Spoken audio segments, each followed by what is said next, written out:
Quick Shots, a short format archery podcast for everyone. Hey everyone, welcome back to Quick Shots. I'm your host, Mick Chambers. I am here with Paula Virmasalo. Say it for everyone. Say it for everyone. Say it for everyone. What's your last name? Virmasalo.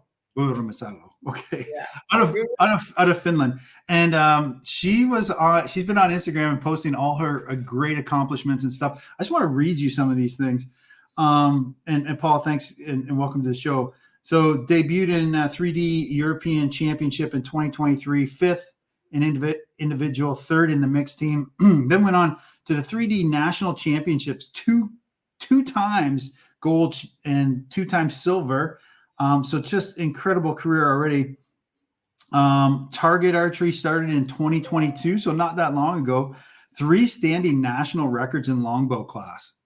Yeah. 18 meter, 40 centimeter target, the 25 meter, the 60 centimeter target, and the 20 yard 40 centimeter target IFAA. So those were World Archery, then IFAA records for Finland. And then the European Indoor Archery Championship 2022 IFAA was 3rd place. Just an incredible, like a short career so far, but Paul, you're doing an amazing job.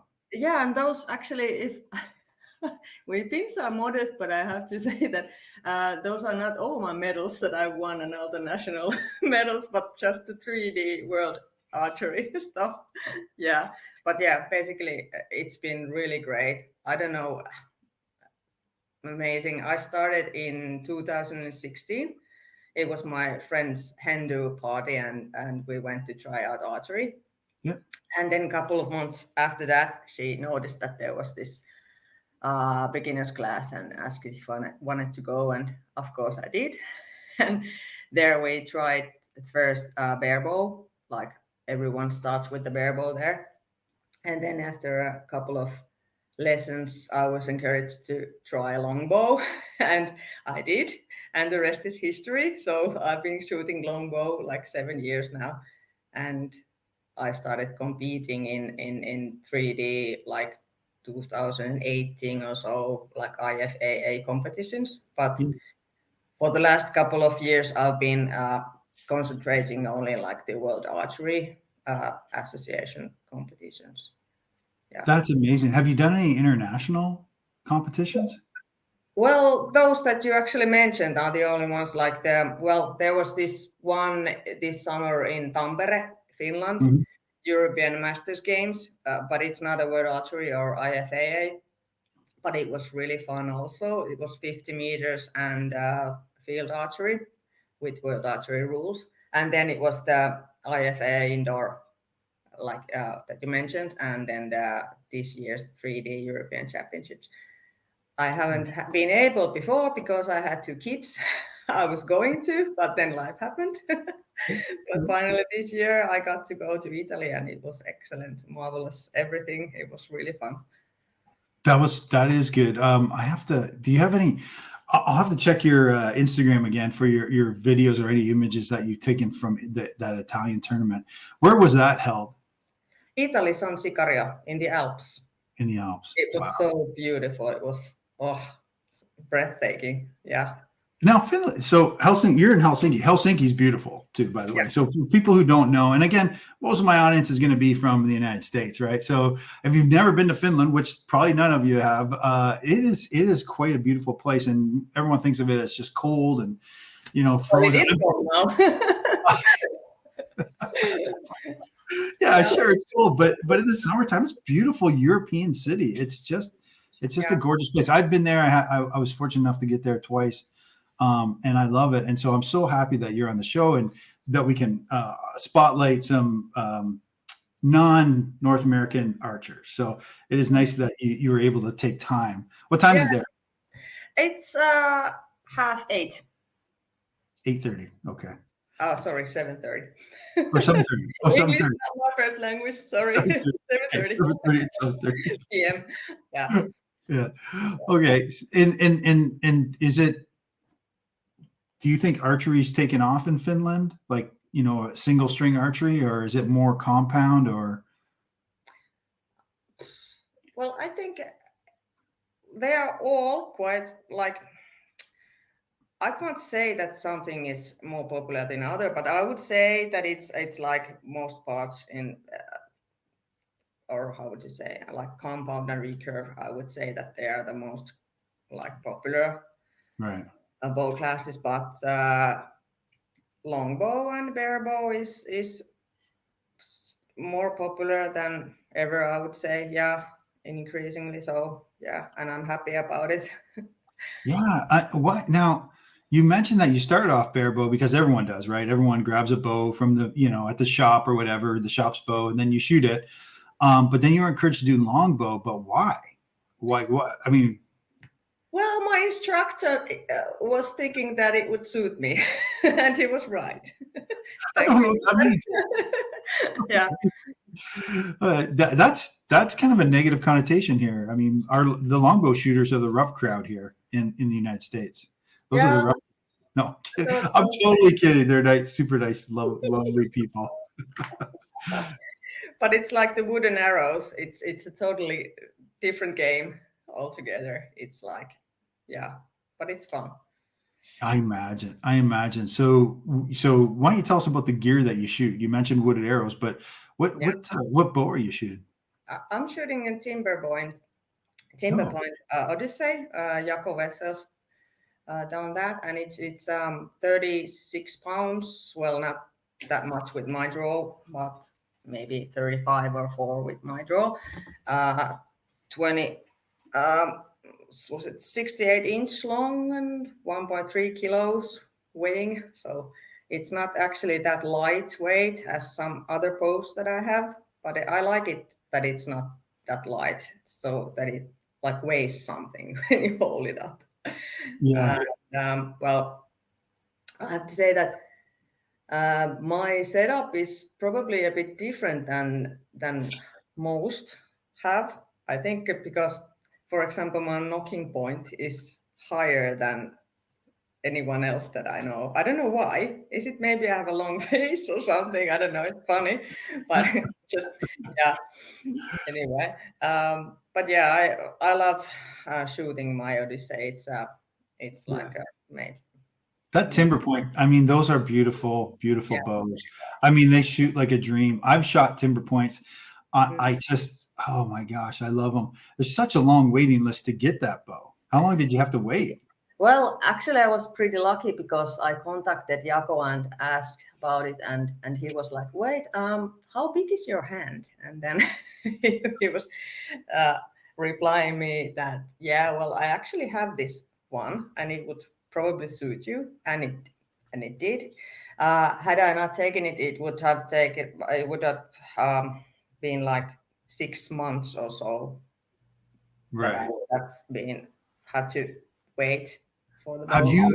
did you use the timber point to get those national records? Yes, definitely.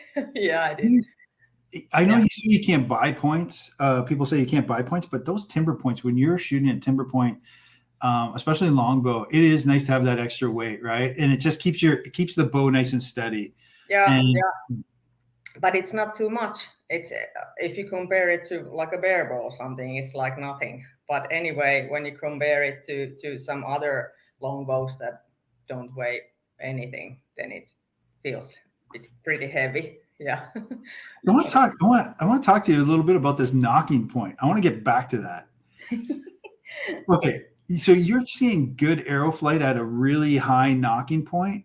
well, it's not that high, but it's higher than the scale on the T square, you know. Yeah, So yeah. I would say it's a bit higher than the normal regular guy would have, probably. Are you three under or split finger? Well, currently I've been shooting like 30 hours of 3 under tab. I'm currently under the trying to learn it. So before that I shot split finger always. So now I'm trying to get the gist of it. So if you go to Paul's Instagram, you Mm. see if you follow her and you're watching, you can see where she was split finger and then she moves to three under, and then she's talking about her journey now, right now, to learn 3-under. It's like you said, it's a whole different thing. Yeah, And I think that's interesting. I think people should go listen to you do that because oh, thanks. no, seriously, there's so many people that want to transition or are thinking about transitioning from split finger to 3-under. Now, what would you say would be the benefits of being 3-under versus split finger or vice versa? What tab are you shooting? Ghost! Ghost tab, obviously.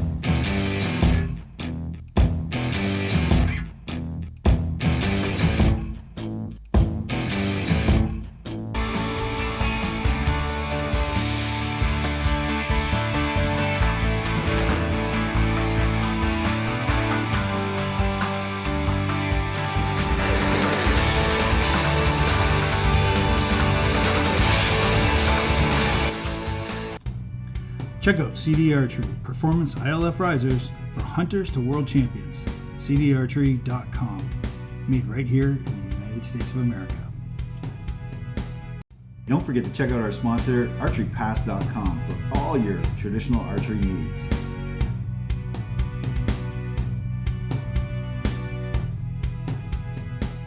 Well, that's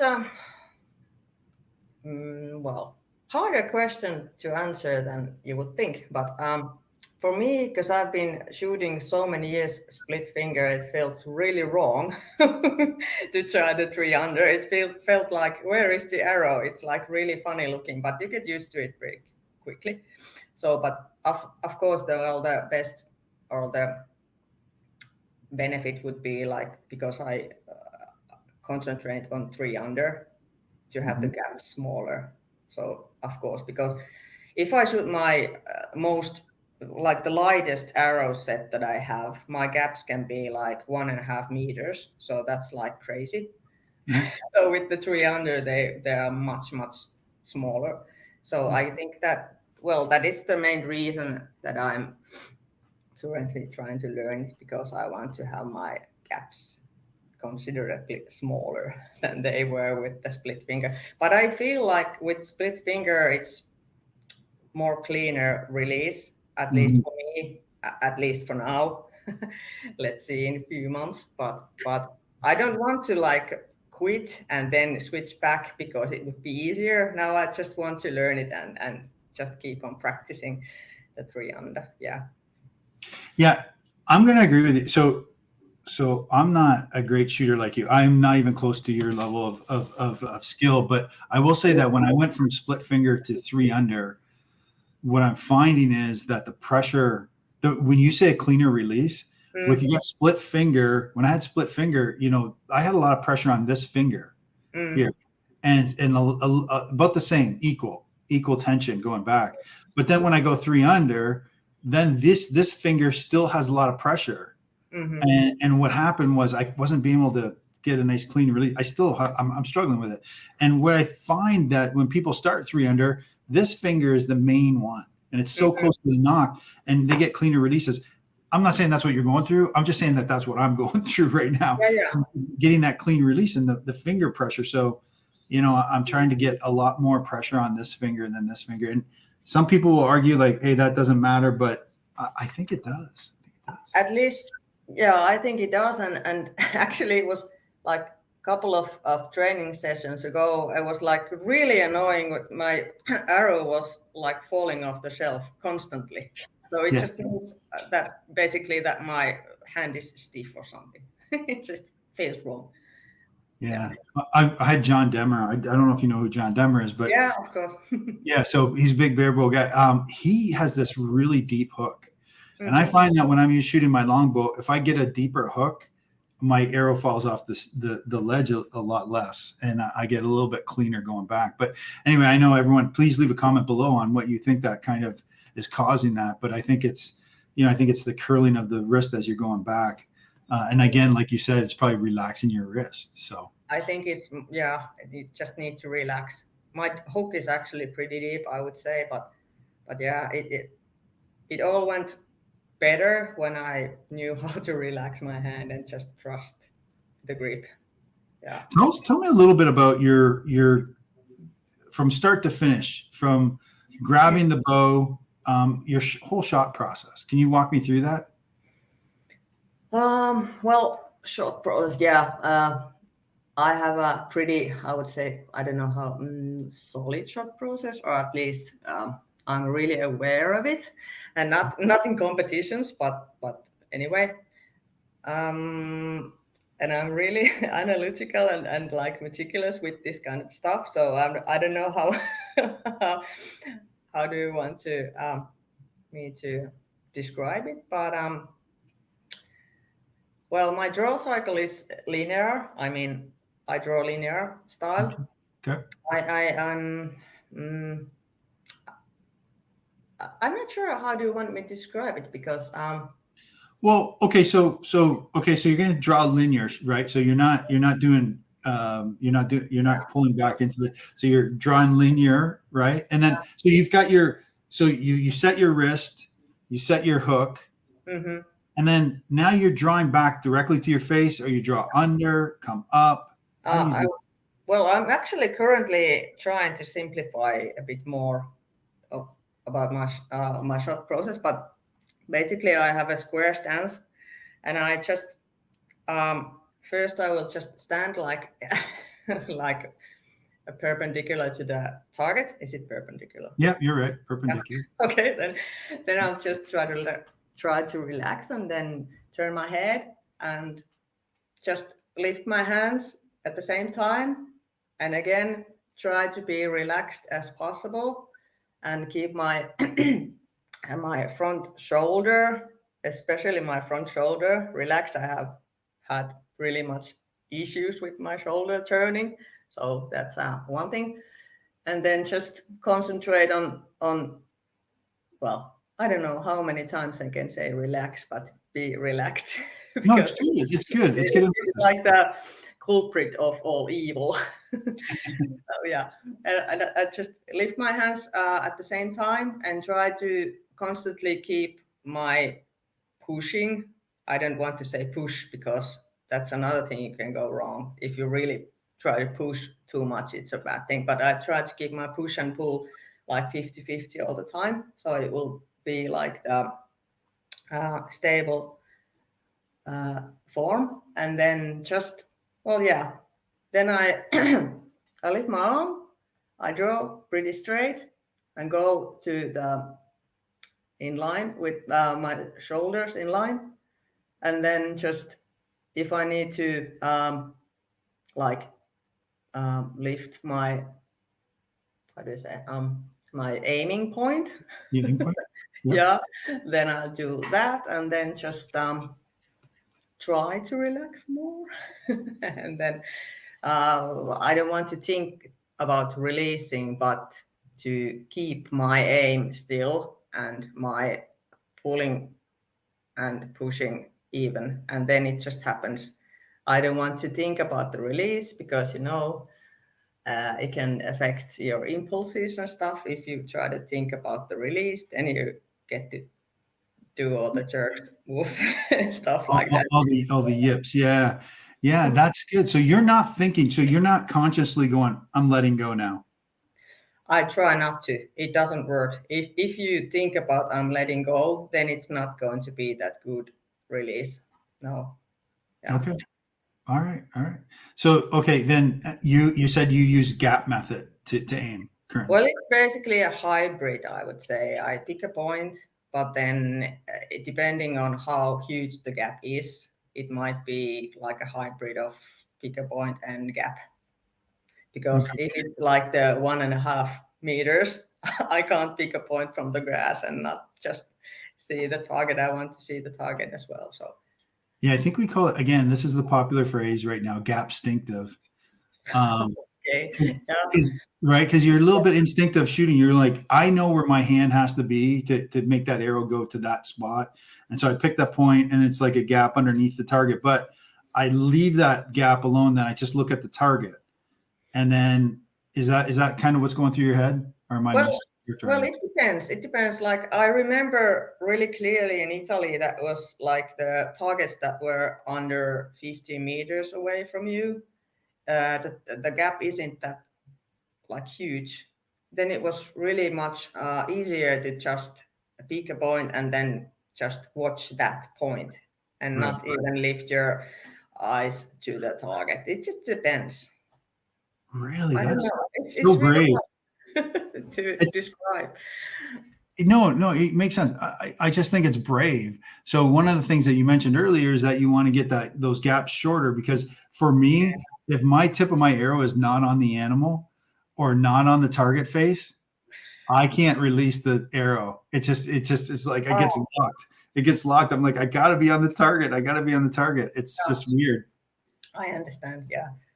But I've always used to like a huge gaps, so it's no issue for me. But How often do you train? how often? Yeah.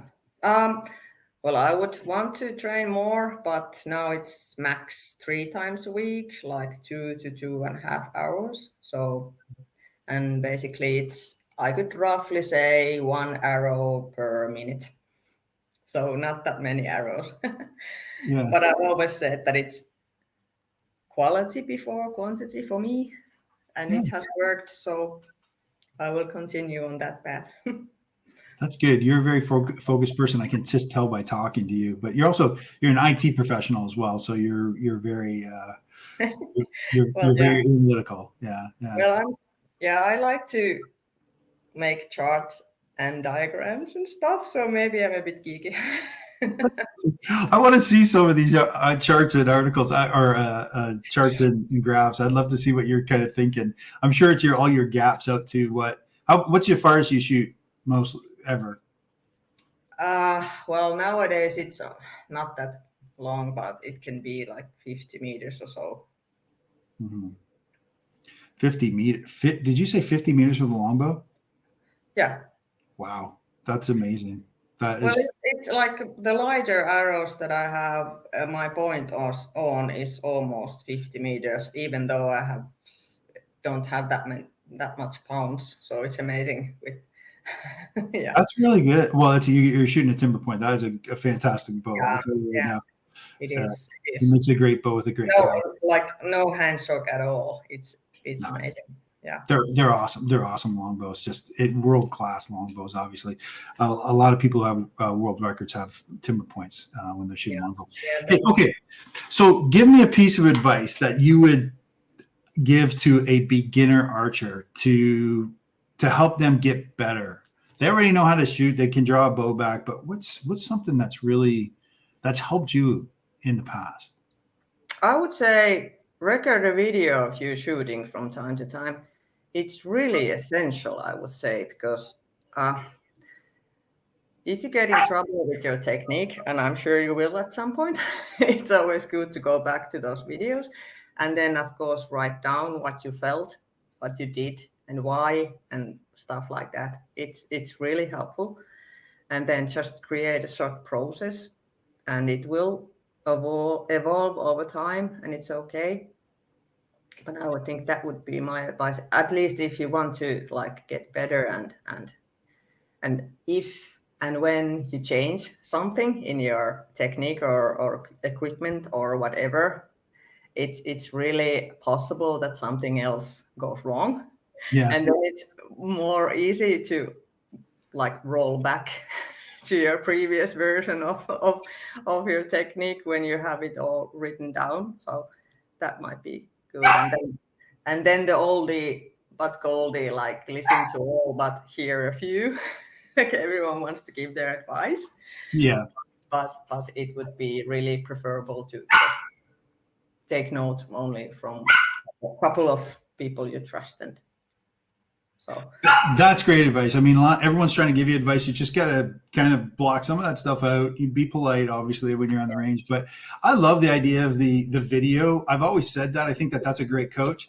You can't lie. Video doesn't lie. And the other thing is too, it's fun to look at 5 years later and go, oh my God, what was I thinking? What was I've done that.